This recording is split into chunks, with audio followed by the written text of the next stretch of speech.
आम्ही उडत्या पक्ष्याची असं मोबाईल मध्ये झूम करून पक मोजतो। पक्षीवरी उडालेला असतो, मोबाईलचा कॅमेरा ऑन करून झूम करतो आणि त्या उडत्या पक्ष्याची पक मोजतो आम्ही। मग तुम्हाला मोजणं काय लय अवघड आहे काय?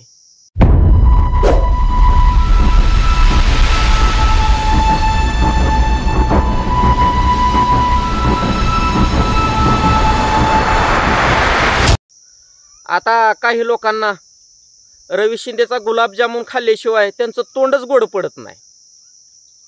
त्यांना सतत सवय आहे त्यांच्या घरामध्ये काय चाललंय डोकावून बघायचं, त्यांच्यावरती टीका करायची, कटकारस्थानं करायची। वा वा, मस्तच, मानलं तुम्हाला। अरे जो माणूस आजीच्या दुःखामध्ये व्यस्त आहे, आजीला आठवण करतो, मिस करतो, तो माणूस दुःखात आहे आणि त्याच्या पाठीवरती तुम्ही खंजीर खुपसताय, पाठीमागे तुम्ही काड्या करताय। हे आम्हाला समजत नाही। करा करा करा करा करा, फेक आयडी वरून कमेंट करा। आता आमचे जिवलग मित्र दीपक येलजाळे आणि आमच्या वहिनी साहेब ऋतुजा येलजाळे त्यांना फेक आयडी वरून कमेंट करतायत।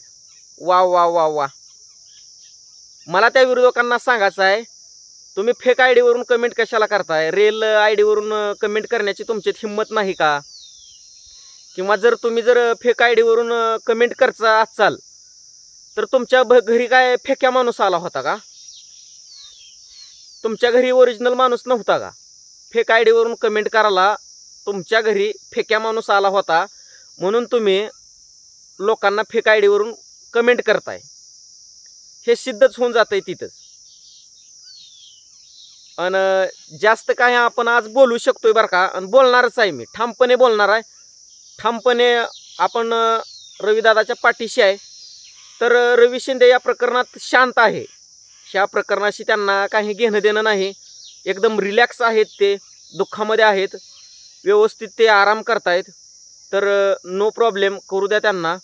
पण त्यांचे काही यूट्यूबर आहेत जवळचे, त्यांची साथ द्याला, त्यांच्याकडून बोलण्यासाठी, तर आम्ही भरपूर प्रयत्न करू, त्यांना कुठल्याही गोष्टीचा त्रास होणार नाही। तर विरोधकांनी सुद्धा आता थोडं शांत राहायला पाहिजे, कारण जसं जसं दुःख संपत जाईल ना तसं तसं आमचं दिवस येत राहतील, हे लक्षात ठेवा, आणि ते दिवस आल्याशिवाय राहणार नाहीत। आता दीपक भाऊ हा आमचाच माणूस आहे, त्यांना फेक आयडी वरून कमेंट, अहो त्यांनाच नाही तर मला सुद्धा फेक आयडी वरून कमेंट करतात, मला फक्त वाचू देतात आणि कमेंट लगेच रिमूव्ह करून टाकतात, डिलीट करतात। का? तुम्ही फेक आयडी वरून कमेंट केली आहे ना, तर ठेवा ना तिथं तुम्ही फेक आयडी वरची कमेंट, काय प्रॉब्लेम आहे तुम्हाला? पण नाही, फेक आयडी वरची कमेंट सुद्धा ठेवायला तुमची फाटते आहे, कारण तुम्हाला माहिती आहे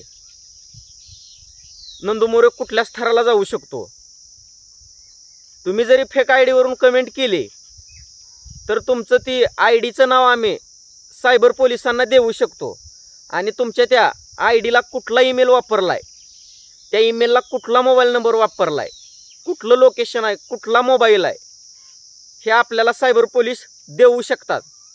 म्हणून तुम्ही फेक आयडीवरच्या कमेंट सुद्धा नुसतं फक्त आम्हाला वाचू देता आणि डिलीट करून टाकता लगेच।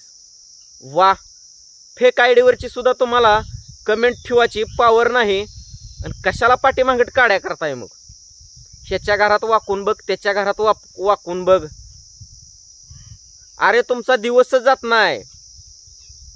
रविदादाचं तुम्ही फेक आयडी वरून व्हिडिओ कंट्रोल करत असता, फेक आयडी वरून व्हिडिओ बघत असता, समजतंय ना आम्हाला समज का? ओरिजिनल वरून बघा ना, का तुमच्या काय ढोंगणाला मुंगळा चावतोय का ओरिजिनल आयडी वरून बघितल्यानंतर व्हिडिओ? अरे तो माणूस खूप प्रामाणिक आहे, रविदादाला खोटा अजिबात चलत नाही। तुमच्या घरात साधा पाण्याचा तांब्या भेटत नाही, पण त्यांच्या घरी लोक येऊन जेवण करून जातात, शेवढी माणुसकी रविदादांनी सांभाळलेली आहे। आणि हे भरपूर लोकांना माहिती आहे सुद्धा, ते काय सांगण्याची गरज पण नाही। पण तुम्ही बघा ना, कुठं अक्काचाच व्हिडिओ टाक, कुठं रविदादावरच टीका कर, कुठं ह्याच्याच घरात वाकून बघ, कुठं त्याच्याच घरात वाकून बघ. छान आहे, छान आहे, मस्त एकदम. अहो त्या अक्का किती प्रेमळ आहेत, त्यांचं मन किती निर्मळ आहे,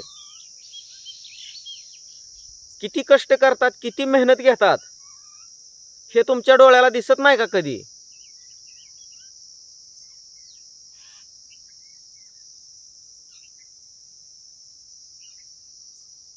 तुमच्यासाठी काय बोलावं हेच मला सुचत नाही. तुमच्यावरती बोलण्या इतकी तुमची लायकी सुद्धा नाही. समजलं का? तुम्ही फक्त पब्लिकला फसवण्याचा प्रयत्न करताय, काहीतरी वेडवाकडं बनवायचं, पब्लिकला फसवण्याचा प्रयत्न करायचा. अरे जे आहे ते रिअल करा, खरं करा ना. का तुम्हीच खोट्याचाव म्हणून तुम्हाला खोटं करता येते काय माहित?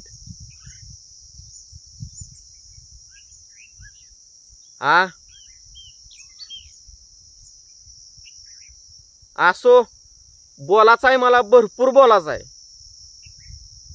त्या छपरी कुत्र्यांबद्दल, जे स्वतः मागत राहतात आणि दुसऱ्याला पुढं करतात.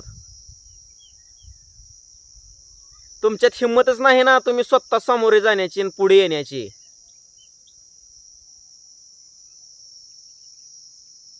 म्हणून कुठं बायावाला पुढं कर, महिलांना पुढं कर. स्वतः पुढं व्हा ना, समजल मग कोण कोणाला भारी आहे ती.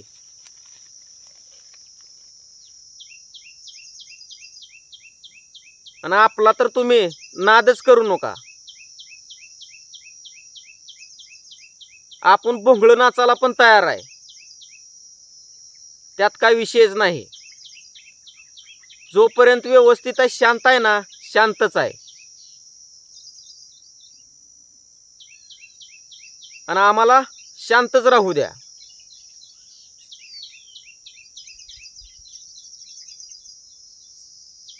आजकाल तुम्ही मोठं तुमच्या घरी, आम्हाला काय त्याचा आयार उपकार नाही.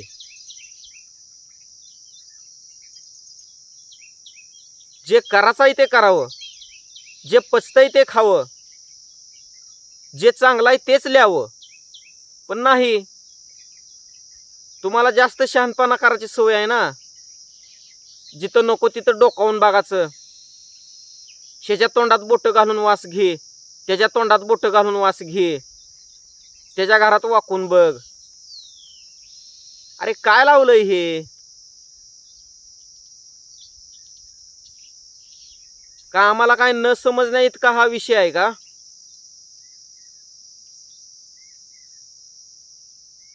आम्ही उडत्या पक्षाची असं मोबाईल मध्ये झूम करून पक मोजतो. पक्षीवरी उडालेला असतो, मोबाईलचा कॅमेरा ऑन करून झूम करतो आणि त्या उडत्या पक्षाची पक मोजतो आम्ही. मग तुम्हाला मोजणं काय लय अवघड आहे काय?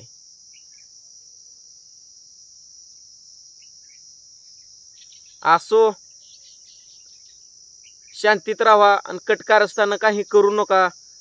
आम्हाला पण जास्त बोलायला लावू नका. जसं चालू आहे तसं तुमचं व्यवस्थित चालू द्या.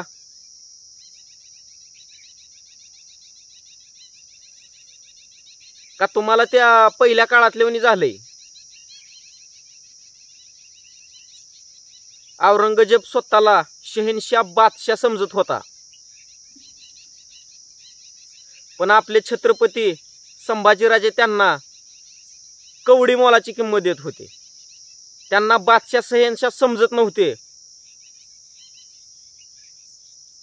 त्याच प्रकारे तुम्ही म्हणताय का आम्ही तुम्हाला लय मोठे युट्यूबर आहे, आम्ही तुमच्या मागं हिंडावं, असं तुम्हाला करायचं आहे का? असं वाटतंय का तुम्हाला?